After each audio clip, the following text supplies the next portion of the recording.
Do you need encouragement? Do you need encouragement to turn tragedies into your own triumphant life story? If so, this podcast is for you. Listen to powerful guests who have persevered through challenges so you can gain strength to build your championship life. The host of Professor of Perseverance podcast, Dr. James Perdue. Hey, come on in today. It's time for us to get fired up, get some motivation, get some type of inspiration that can help us get through some troubling times. All right, believe it or not, we're going to get hit with those times whether we want it or not, right? Sometimes we're prepared for it. We know it's coming, with health issues, things like that. Sometimes we have no idea until it's here. All right, today we're going to talk about some health issues. All right, our speaker, our guest person today, he says in 2004 and 5, so just think it's 2004 and 5, 20 years ago. We're 2024 now. He was just at the age of 39, had 3 heart attacks, was diagnosed with type 2 diabetes. The doctors gave him a grim diagnosis of 5 years. All right. And then they even said, we can probably stretch it out a little bit further as long as you do what you're supposed to with your medication and be a good little boy. Okay. So, but our guy today wasn't willing to accept that fate, and he got in and did some changes. And so let's find out what happened. Again, we're talking, they gave him the 2004 and 5. And here it is 20 years later, but they gave him 5 years. So, all right, welcome to the show, Belldon. Thank you, James. I wanted you to keep that intro music going. I was dancing and ready to go there. Hey, just go to Fiverr and find someone to put it together for you. Fiverr, you're not sponsoring me, but I threw you out there. So just slip me back 1 or 2 good gigs. We'll call it even. So nice. All right. Hey, I'm glad you're here and everything. I love hearing stories of people. Again, we talked briefly that if we give our body a chance to recover, as long as it hasn't, whatever's happening hadn't go too far of no return. And, and that does happen. And then we have to do all the medical advice and take the medication and do all the other stuff. I understand that. And again, my doctor, let me go and put this out. My doctor degree is not in medical. All right. I can't write out a prescription for you, but Belldon, if you need me to, I'll drive you to your local pharmacy and we'll pick them up for you though. So during this topic today, be sure to consult with your physicians. This is just what helped him, and you might have some advice that might help you. Okay, but be sure to consult with your physician before attempting. All right, Belldon, get that out of the way. So, I love that part. I've been medication free now, not a drop of drugs for 18 years, but I will say it was cooperation with my doctors that got me there. So I 100% agree with you. Don't go jump off the deep end here. Let me quickly go. I have muscle spasms for my spinal cord injury. And when I first got hurt, boy, they're pumping me with Valium and I forgot this other one. I hadn't took it so long. And so I was on like 80 milligrams of these muscle relaxers a day, taking it throughout the day to keep me from spasming. Well, like 5 years later, I started thinking in my head, well, you're still spasming. And so then I doubled my medication without talking to my doctor. Okay. Doubled it. Went from 80 to 160 of this stuff a day. I was still spasming.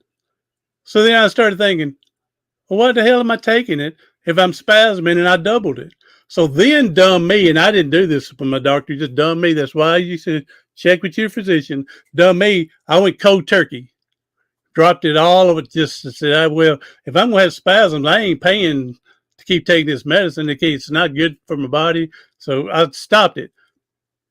What happened then is from taking all that muscle relaxers till it got out of my body, I couldn't sleep for like 4 days. And I'm awake and sleeping. And after the 4th, 5th night, I slept for like 18 hours.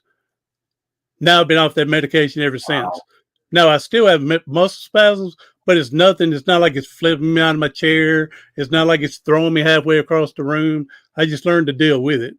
But so definitely, because of the withdrawals and everything I had, I probably should have done the doctor thing with me. So I learned that the hard way.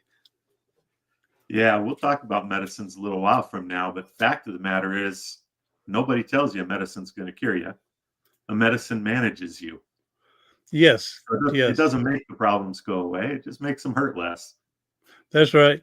Um, Definitely read those side effects, because you gotta say, is it worth the management and the possibility of this other that could happen?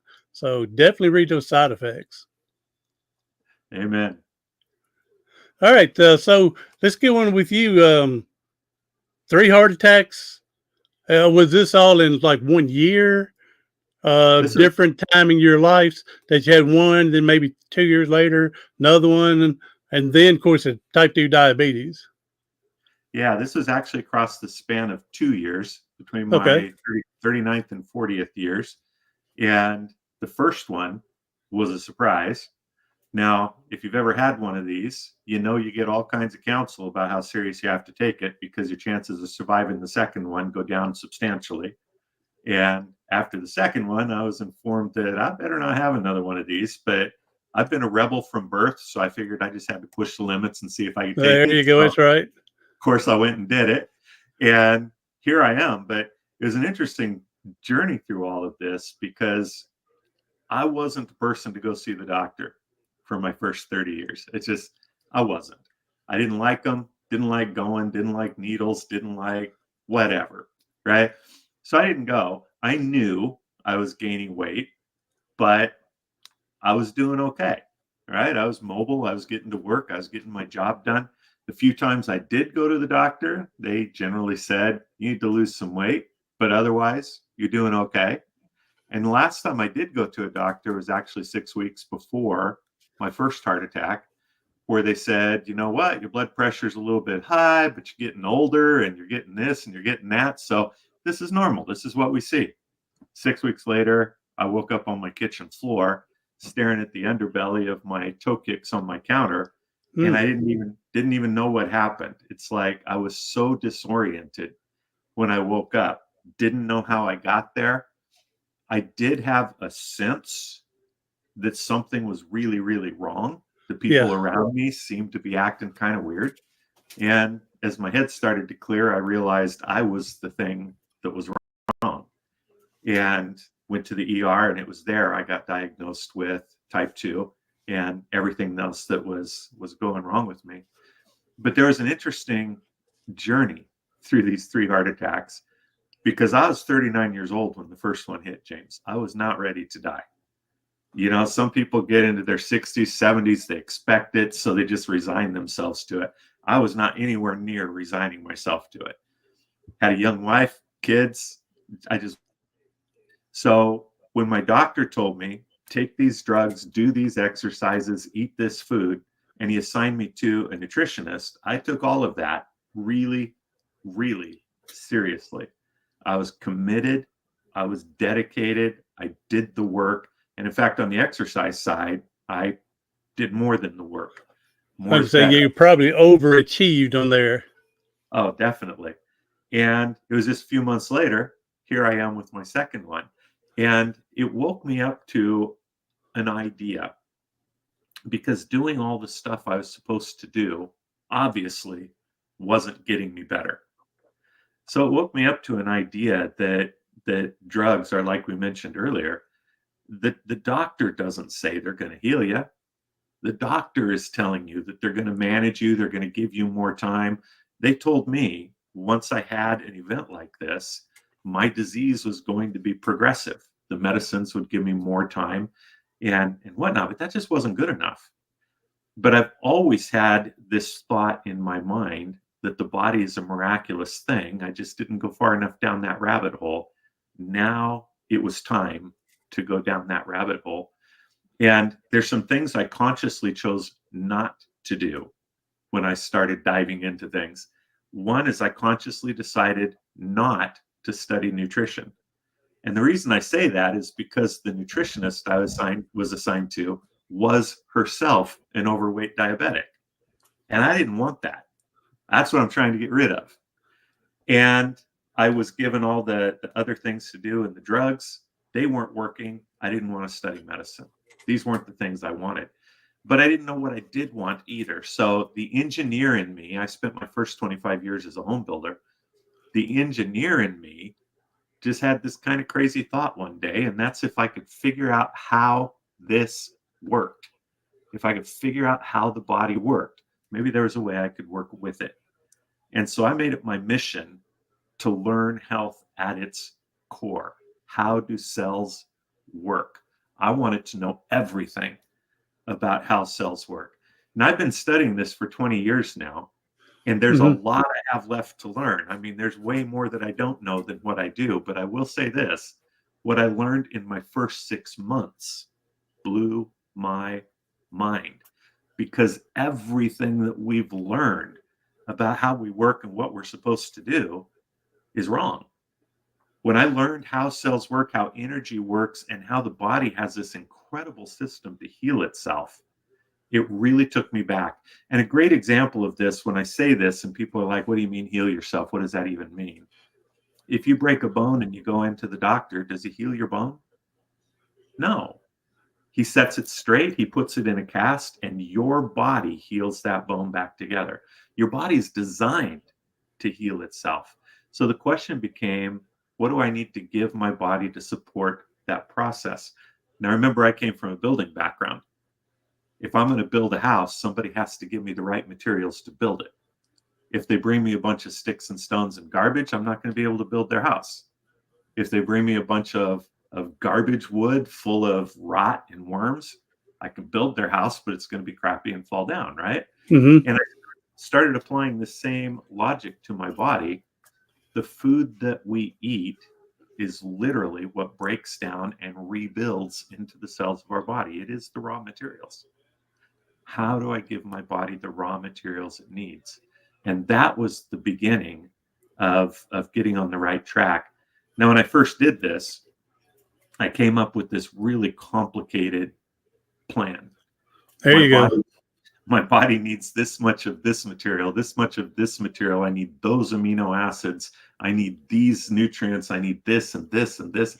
And I had this complicated system of counting everything and weighing everything and making it work, way beyond what you think of in a normal diet. But this complicated system worked.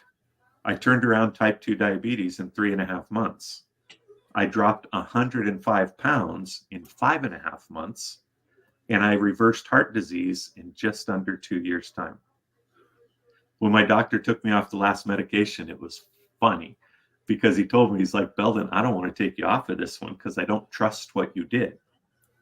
And I'm like, okay, that's not much of a way to diagnose. But I said, listen, if I came into your office today, first time ever, you've never seen me before, is there anything in me that would make you give me this medication? And he said, no, honestly, there's not. And so I made an agreement with him. I said, I'm going off this medication. If anything goes sideways and you tell me to go back on it, I will. That was 18 years ago, and I've been disease-free, living a better life than I ever could have imagined when I was 39, and still medication-free as well. I'm surprised your doctor didn't say, now, Belldon, be serious, man. I'm getting a cut and pay because I'm not getting a kickback on these medicine. I liked my doctor. I had a good team. They know what they know. You know, they're top pharmaceuticals. That's what medical school teaches. So if you're a hammer, everything's a nail, right? But he worked with me on that, and I worked with him really closely for the next 4 years. And during the next 4 years, he came to the conclusion. He said, it's gone. There's nothing here. I'm not worried about you anymore. And then the challenge was a little bit different, because the challenge then was, I've learned something here that people need to know. I've learned how to support my body to heal. So the next challenge became, how do we make it simple? how do we make it something that anybody can do without all of the papers I was writing on every day trying to get my life back? And as I dove down that line of study and research, I came to the point where I realized food can be put into 4 groups, not the food pyramid. Throw that away. Oh, yes, I'm not with that food pyramid. Not at all. Not at all. But food can nevertheless be put into 4 groups that allows your body to get everything it needs to support its job of healing you and keeping you well. And that's just dark leafy greens. 85% of the building blocks that you need are in there. Fibrous vegetables, we're learning more and more and more these days about how important fibrous vegetables. I'm not talking fiber pills or Metamucil drinks here. I'm talking about the vegetables that when you chew them up, they leave strings in your mouth. These play such a critical role in gut health, and gut health plays such a critical role in everything else. And then we need to have high quality unprocessed carbohydrates, high quality unprocessed proteins. And if we have those 4 jars every day, everything that was so complicated for me, everything that was so complex is super easy, so easy that anyone can do it. We have a fighting chance then, huh? Oh, you got better than a fighting chance. All the body wants is the building materials, right? The metabolism is the greatest construction superintendent in the universe. Your DNA is the greatest architect, engineer, and designer. All they need is the right materials to do the job, and for us to stop putting garbage in there that pollutes the job. Yeah, that's the hard thing, is to stop eating the good stuff, right? Now, and when I say that, it's the chocolate bars and the banana splits, and not to say you can't have that as a supplement once in a while, but an everyday thing, it's not good for you. So, It's funny when you put it that way, because one of the biggest conversations I have with clients from start to finish is, how do we use words? Because when we think of terms, if I can give a little analogy story, go ahead. Yeah. I did this to a group at the Everett Clinic up in Washington State, where I went in with rat poison. I had some flour, I had some sugar, I had some other stuff. And I started with a tablespoon of rat poison. And I said, who wants to eat this? Well, obviously nobody, right? And I said, now, what if I add, 2 cups of flour to it, mix it all up really well? Who wants to eat it now? Well, nobody at all. And I said, what if I put 1/4 cup of sugar in it, a little bit of milk, a couple of eggs, a little bit of baking soda? Who wants to eat it now? And obviously nobody. But the next question I asked was, who wants to stop eating their donuts and cakes and chips, because there is more in that than there is in this? Yeah. And nobody wants to stop. But the reason is, in my experiment with them, the first thing that they saw was rat poison. So no matter what I mixed into it, it was rat poison. The first thing they see on the shelf is a tasty treat. And so if they learn that there's toxins in it, they're going to try and justify those toxins because they've already had the tasty treat, right? So if I can use your words, it's like, it's hard to stop eating the good stuff. Well, if you started by seeing all the poisons that were in it, you wouldn't call it good stuff. So the shift in words can be so powerful to how effective we are in the things that we want to accomplish.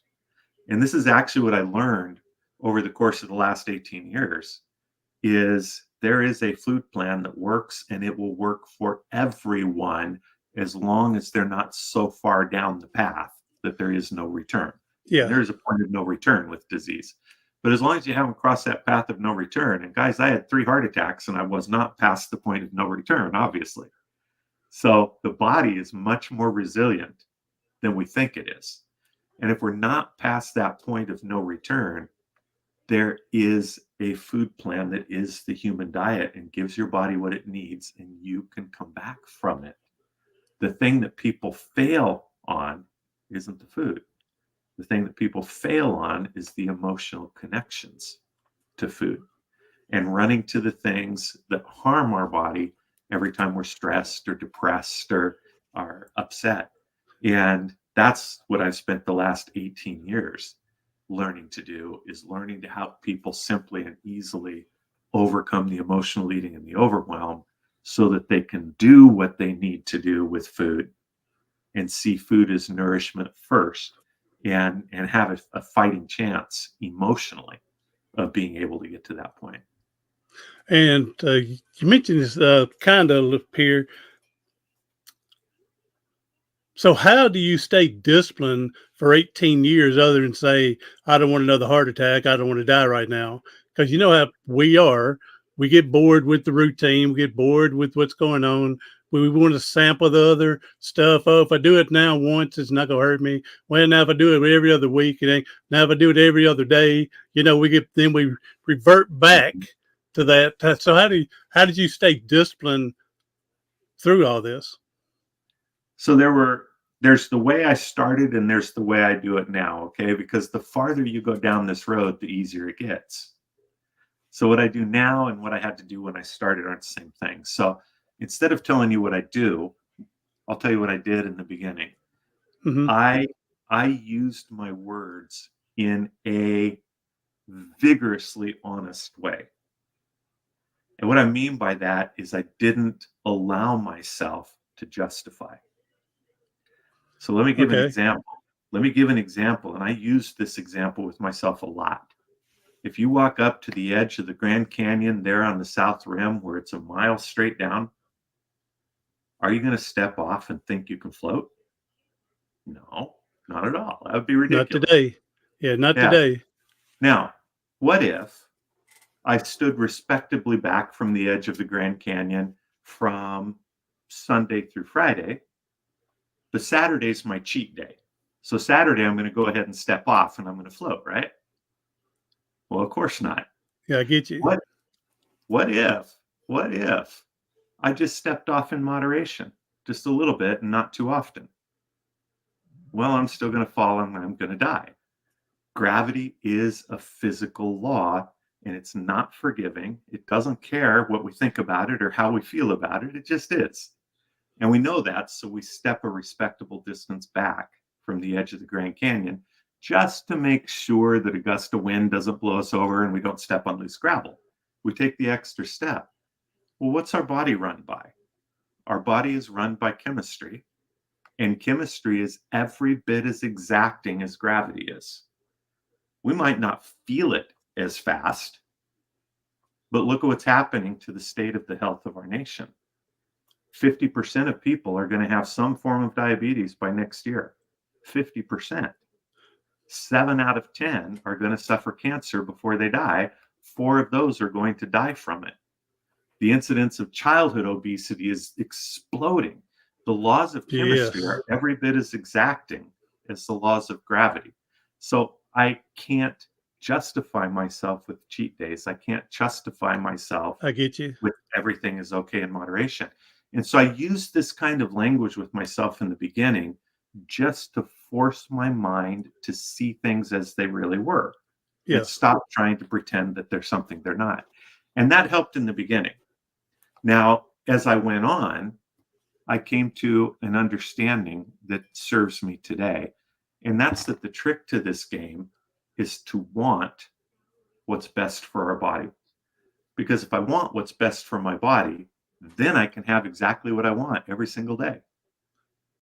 And what's better than being able to eat exactly what I want every single day? So I began to learn how to want what was best for my body. And that was an adjustment of getting the right things in my body, because we are chemistry. You put the right things in, you crave the right things. But it's also understanding that we are an emotional being and we are a mental being. And if we don't address ourselves emotionally and mentally, if we don't get both the mindset right and our emotions right, we're ultimately going to fail. So we have to get all 3 parts of the human triad on board with this game that we're playing. And once we do that, you begin to want exactly what's best for you. And now life is easy. And I'm able to again, I've got more energy than I could have dreamed when I was 39. I'm going places and doing things. When I was 39, I sat in my chair and I didn't have the energy to even want to get out of it. And now I'm pushing 60 and it's a whole different world. I'm 60.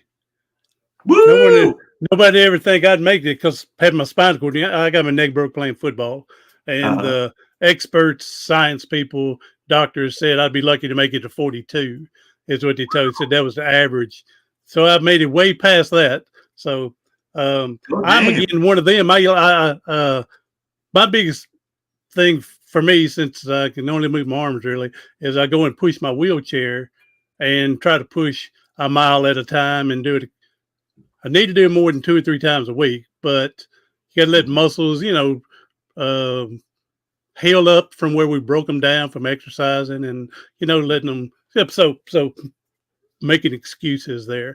So I need to, but yeah, that's me. I need to do more. Now, what I really like you mentioned here a minute ago is it's not that we're looking at food to keep our body healthy and what's best for it.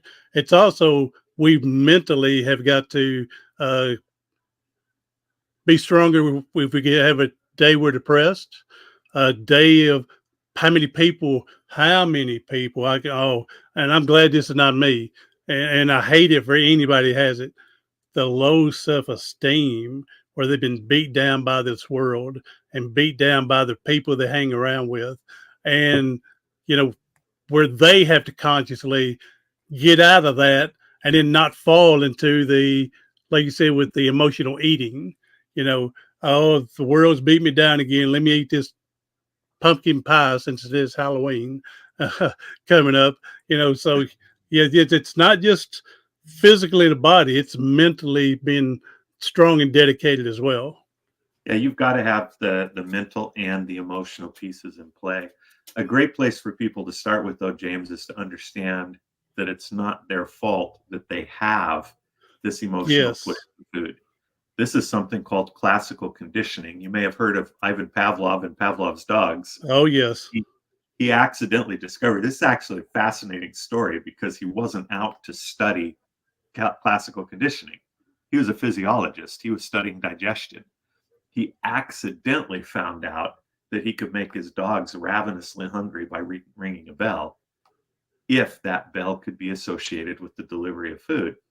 But I've often thought about this. Can you imagine if you're a food executive and this report lands on your desk, dogs can be made hungry at the sound of a bell? What would be your first thought? Does that work on people? Exactly. But that's what they're doing with the advertisements.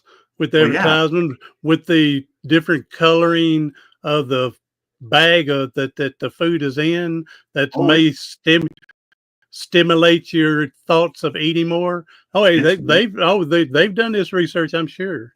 It's way more direct than that, though. All of those are the small pieces to the marketing campaign.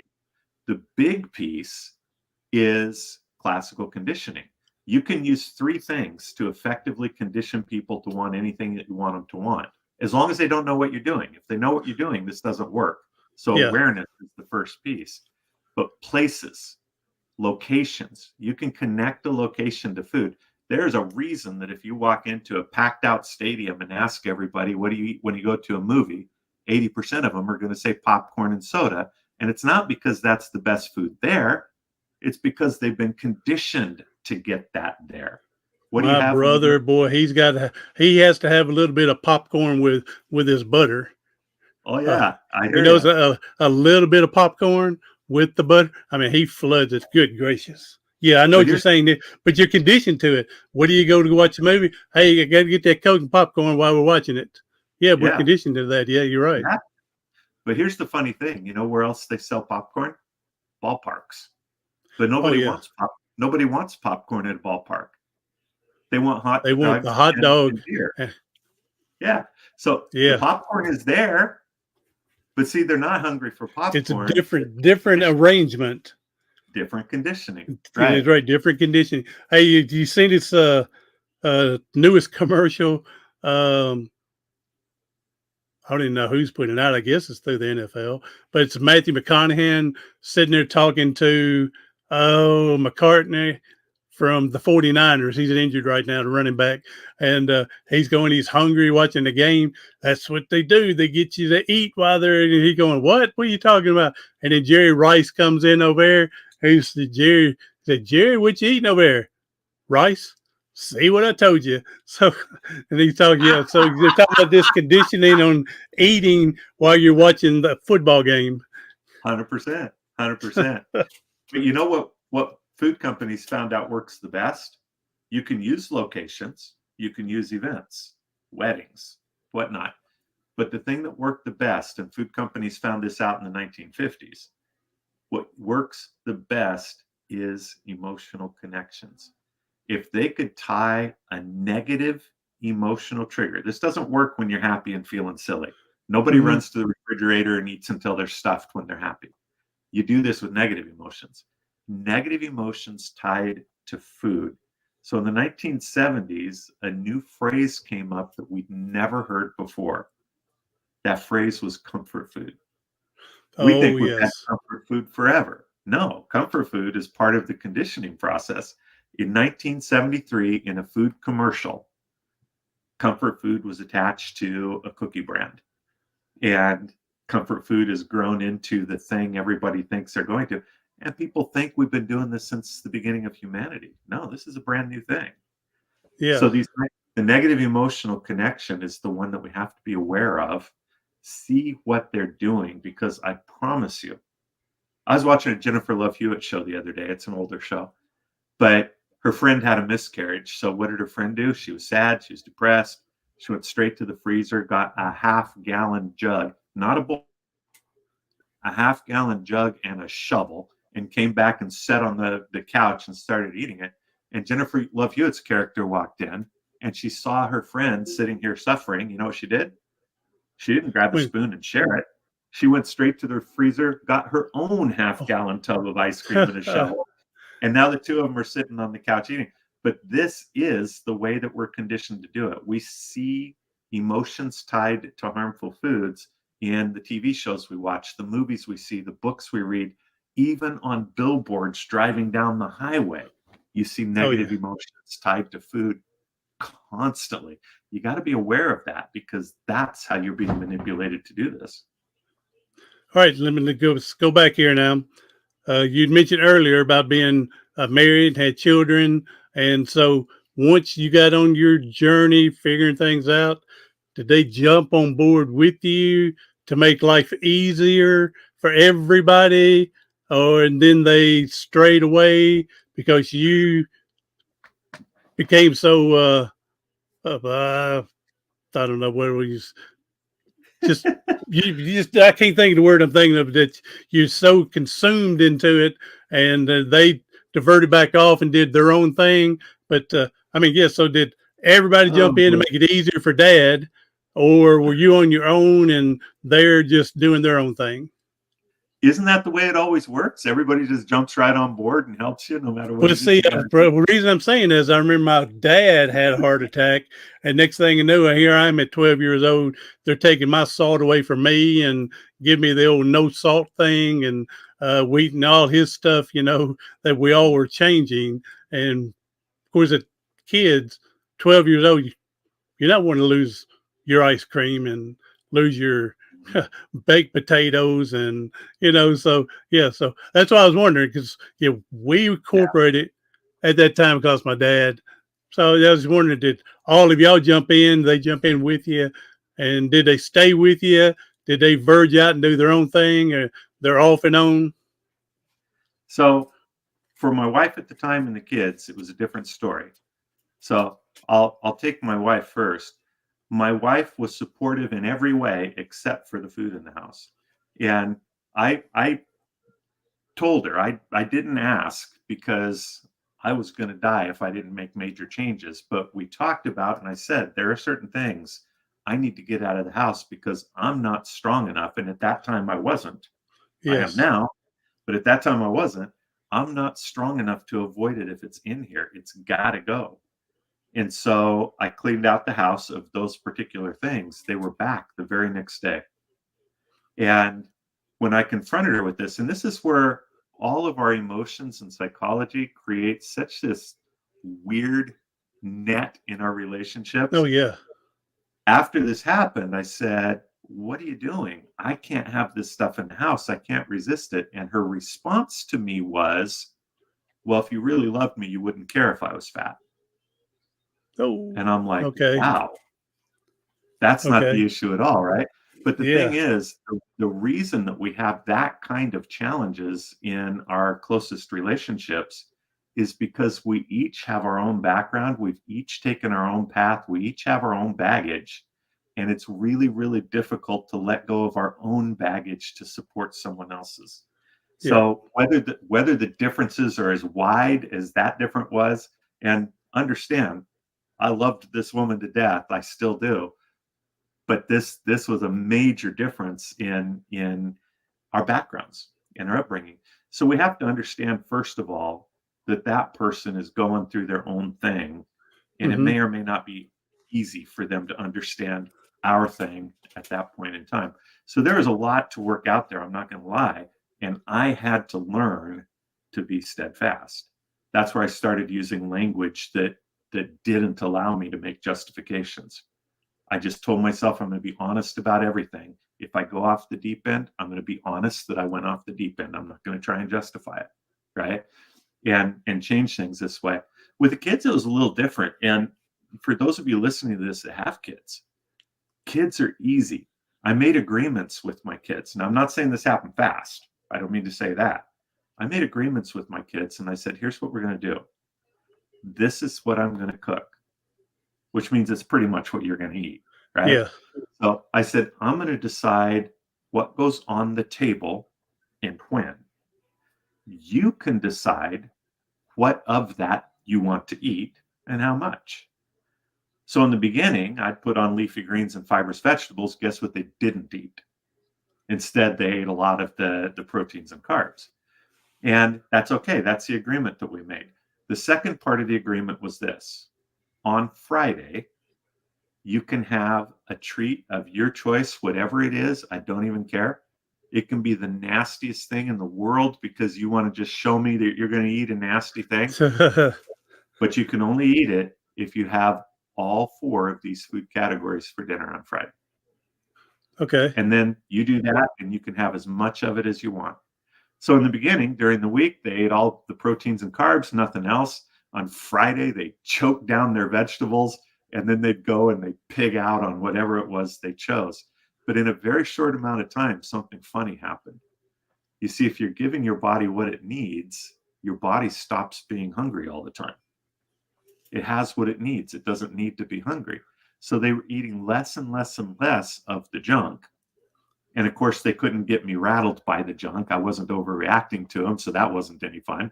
They started eating less and less of the junk. And then my middle boy started realizing that he felt good. When he played soccer, he played better. When he was in school, he didn't feel so overpoweringly bored all the time. He felt better in his body. And he's like, Dad, is this because of that? And I said, yeah, it is. So he started calling fast food slow food because fast food made him slow. Yep. Food made him fast. And he started changing his own vocabulary and his own words to give himself the motivation to keep doing it. And it took about 3 months for all of this evolution to take place until he was eating what he wanted because he wanted it. Now, my youngest daughter, who's going back and forth between me and her mom, she started coming to my house and going, Dad, can you please make me broccoli and greens? And I'm like, who are you? And what have you done with my daughter? There you go. She said, you don't understand. I don't feel good at Mom's. I feel good here. So kids are pretty quick to pick up on the differences in how they feel and to notice it. A lot more than adults who get stuck in our habits first, right? Yeah, we've been doing it for 50 years. We don't want to change. Yeah. Yeah, I was going to say, when you told them Friday they can eat the most nastiest dessert, whatever they wanted, but you have to consume all 4 items and everything. And I'm thinking, shoot, by the time I eat all 4 things, I'll be too full to eat 2 scoops of what I wanted. In the beginning, for my middle boy, it was Takis. And if you've ever read an ingredient label on Takis, these things are nasty. But it was Takis, and he'd get the big bag and he'd polish it. He would absolutely make sure he polished the big bag. By the end of that 3 months, he was getting the small bag and maybe eating, 3 or 4 or 5 pieces of it. That's it. And all of that was him. It wasn't me pushing him. We just made the agreement, and that evolution all happened within him. Yeah. Well, this is awesome. I'm glad you changed majority of the habits with the younger ones. Sorry, the wife didn't catch in as much as everybody would like, but everybody, everybody's got their. Here's a great story. Let me quickly tell you. I went to this one rehab, and I'm in a wheelchair going to rehab, trying to learn how to be in a wheelchair and dress and everything. And I met this one woman there, and she worked there, and she was a bodybuilder. I mean, she had some quadriceps. She had the back muscles, the biceps, and everything. And she got into bodybuilding. And so I was asking one of the physical. She was a recreational therapist. Okay, so I asked one of the physical therapists about this woman and her, and they said, "Oh, you wouldn't believe it." Trying not to say the woman's name, but they said you won't believe it, but she weighed over 300 pounds and just wasn't feeling good and stuff like that. And so she thought if she got into losing weight, feel better. Well, then as she lost weight, exercising more, then she started noticing how her body looked and started competing in female bodybuilding and things. I went back, I left there. I went back, I don't know, maybe 3 years later, 4 years later, and saw the bodybuilder. She quit working out, quit doing everything, and put on the 300 pounds back. I just told her a nice answer, didn't question, didn't ask her anything, but went and asked the physical therapy, what happened with, and she said that she wasn't happy what she was doing, just barely doing her eating and doing all the strenuous exercising. And she'd rather be fat and happy than not happy at all and look healthy. And I said, well, there's some truth into that, that's being happy. We keep thinking that I wish you could find a more, just cut back on the working out and don't bodybuild, just cut back on part of that and eat a little bit more and maybe gain some weight, but not 300 pounds. So real nice woman, great woman. I'm glad I got to meet her and everything. But I can understand with your wife that she may feel she wouldn't have been as happy if she couldn't eat what she wanted. Here's the thing, though. We keep thinking that those two things are mutually exclusive. Yeah. I either eat what I want and I'm fat and happy, or I starve myself so that I can be thin and healthy. First of all, muscles don't equal health. We've got to separate health and fitness. Fitness is fitness. Health is health. And we need to separate those in our mind. Being fit does not mean you're healthy. Right? And being healthy doesn't mean you have to starve. I love pie. I love pie. So you know what I did? I went and learned how to make pie without anything processed in it. I sweeten it less than the pie you would buy in the store because it doesn't need to be that sweet. God, it tastes so much better when it's not. Oh, yeah.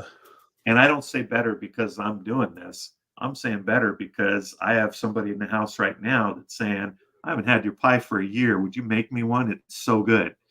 It's delicious. But I've learned how to make the things that I love. And my clients have gone above and beyond what I do in creating the things that they love. One of my business partners has a family of 7, 5 kids, mom and dad. And all those kids, they range from 9 to 20. They all have their things that they love. And so he took it upon himself to learn how to make them. So they're not depriving themselves. They're not starving. They're not ascetic. Neither am I. I love food. I'm a foodie with the best of them. I've just learned where to find food, not just how to make it. I can't always make it either. I'm a busy guy. But I've learned where to find it. and where to find food that is absolutely delicious that meets what my body needs in order for my body to be healthy and thrive. We've got to get out of this idea that either we eat and we're happy or we starve and we're not. We got to get into the attitude that we eat for health. We don't starve. We eat. Yes, that doesn't. Yeah, that definitely doesn't work. So, because then when you go back to reaching your goal, say you're weight losing and you're starving, so you reach your goal, then you go back and start eating normal. Okay, you're just gonna put it right back on because you hadn't done anything anyway. So I agree. I agree 1,000%. We are over drugged with this sugar, that where they put so much of it in everything we eat. So, and I'm like you. Why can't it be half of that? You know, whatever that amount is. I know it won't taste as sugary. I know that, but still, it's got to taste pretty good. So yeah, we're over. Yeah, we are. Yeah, with the sugar. Here's a staggering number for you. The average American today eats 3,000, and hear that number, 3,000% more refined sugar than we ate 100 years ago. 3,000 times more. But that doesn't mean they didn't have sweets 100 years ago. They absolutely did. Yeah. But they were made with honey. They were made with maple syrup. They were made with the sweetness that's inherent in fruit that was used to make it. All of their sweeteners were whole food products that had nutrient benefits for the body. Whereas now what we're putting in is a bunch of refined garbage that does nothing to build us up and everything to make us addicted. Yes, yes. All right. Belldon, this has been awesome. We did more than 45. So we're in good shape, buddy. So I really enjoyed this topic and sharing with you and learning from you and everything. So, hey, if you go ahead, we need to wrap her on down. But if you don't mind, go ahead and give people your websites, any coaching, anything you're doing. And again, I'll collect that information as well, put in the show notes. But go ahead and verbally tell everybody. There's 2 websites I'd like to give, if that's okay with you. Go ahead. Yes, sir. One is a free gift that I would like the entire world to take advantage of. And it is the food that saved my life, literally. It is exactly what saved my life and has reversed chronic disease for thousands of people in the last 18 years that I've shared it with. It's called the 4 jars. When I put it into 4 groups, I called it 4 jars just for the visual stand. 4, the number 4, jarspath.com. You can have it for free. It's a free download right there. If you, like me and like most people, understand that food is only part of the problem, emotional eating is the other part of the problem, and you'd sure like to have a way to get out of that racket, then I would really urge you to look up foodfreedombreakthrough.com. And in the Food Freedom Breakthrough, we're going to start the process of transformation. In 90 minutes, you're going to feel a shift towards a better relationship with food and away from the emotional draw that food has on you. So depending on where you're at with your own journey, one or both of those, heck, hit them both. Get the 4 jars, come over and take a look at the Food Freedom Breakthrough. But I would love to be able to serve everyone who hears you in this way. All right. Thank you. Well, thank you for the free gift on the 4 jars. And hopefully we'll get other people to take advantage of the consulting with you as well. So, Food Freedom Breakthrough, to be clear, it's a free event as well. Oh, okay. Okay. Come to the Food Freedom Breakthrough, and we're going to start moving you through the process. And that's awesome. Okay, good. 90 minutes for free. 2 freebies. All right. That's what we like to hear. All right. So, okay. Anything else you want to share with us? Any social medias? I'm at Belldon Colme everywhere. All right. There you go. That's easy. Okay. So we appreciate you being here, and like your shirt. I can see your shirt now. Like your shirt there that you're wearing. And so, hey, there's people who are hurting and struggling today. And if you can leave us with a positive message to help us get through this, that'd be a blessing. Can I leave you with a positive story? Go ahead. Yes, sir. That's just as good. Yes. I had a toddler at my house a while back that taught me a pretty powerful lesson that I've shared with everybody I could since then. This little guy was just learning how to walk. And by that, I mean he could stand up if he struggled hard enough, but every time he took a step, he fell on his butt. So I was using the remote control in my house, and this really got me. I was using the remote control. He saw it. He thought it was pretty cool. I put it on the coffee table in front of me. He was at a couch on the other side of the room. So he pulled himself up on that couch and he took a step towards that remote control and fell on his butt. Now, the thing that got me is while he was falling, he never took his eyes off of that remote control, even while he was falling. And then from that spot where he fell, he struggled to get back up and he took another step towards that remote control where he promptly fell again. He did this about a dozen times. But after falling a dozen times, guess what? He was at the coffee table where he pulled himself up, shoved that remote control in his mouth, and I felt so bad having to take it away because he worked so hard to get it, but you can't put your mouth, so that didn't work. But here's the thing I learned from that. Falling did not bother that kid at all. Every time he fell, he was a step closer to what he wanted. Somewhere along the way, we changed that word fall into fail. And we start feeling like we failed. And nobody likes failing. So what do? They go back to the beginning and they start all over and say, I'm going to start over and get it right this time. And they fall and they start over. They fall. And can you imagine where that kid would be today if every time he fell, he went back to the couch and pulled himself up again? He would just be stuck in that loop. But we call it falling. And every time we fall, we feel shame. It hits us in the perfectionist button. And we go back and we start over again. We need to channel that kid that we used to be. You're not failing. Falling is not failing. And if you just focus on one thing, stop thinking you have to start over. Instead, just stand up and take another step in the direction that you want to go. Now, if you're falling a lot, it might take longer to get there.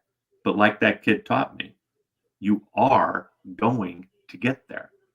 No matter how many times you fall, if you just realize your next step is the only thing that matters, what just happened doesn't matter.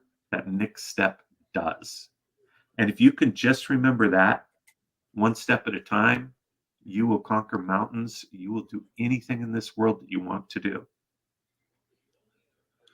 We usually fail before we succeed. So we learn from those failures to go forward. So, yeah, I like it that you said, instead of going back, starting all over, I tell people, I feel like there's some days I've gone three steps forward, but then get kicked in the teeth somewhere along life. And then I've gone 2 steps back and I go still, I'm 1 step ahead of the game.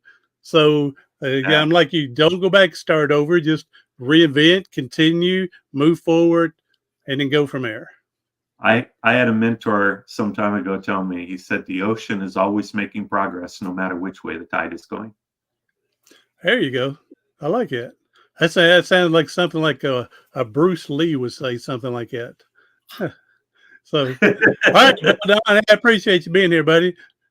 James, I've thoroughly enjoyed this. It's great getting to know you. All right. Thank you. And it's same with you. So, all right. Everybody else, share with someone that can use some encouragement, someone that can use a way to get out of their rut, out of their whatever. Okay. Move in life and make a better, healthier life. You're not only helping yourself, you're helping the people around you, setting a good example for them. I'm one of them who believes in paying it forward. So pay it forward to the people you love the most, and then it'll be paid forward 100 years from now, and you can take credit for it then. So, all right, everybody else, thank you for coming in. I'm Dr. James Perdue, the professor of perseverance. Do something today, tomorrow, something next week that's going to help you persevere past your paralysis.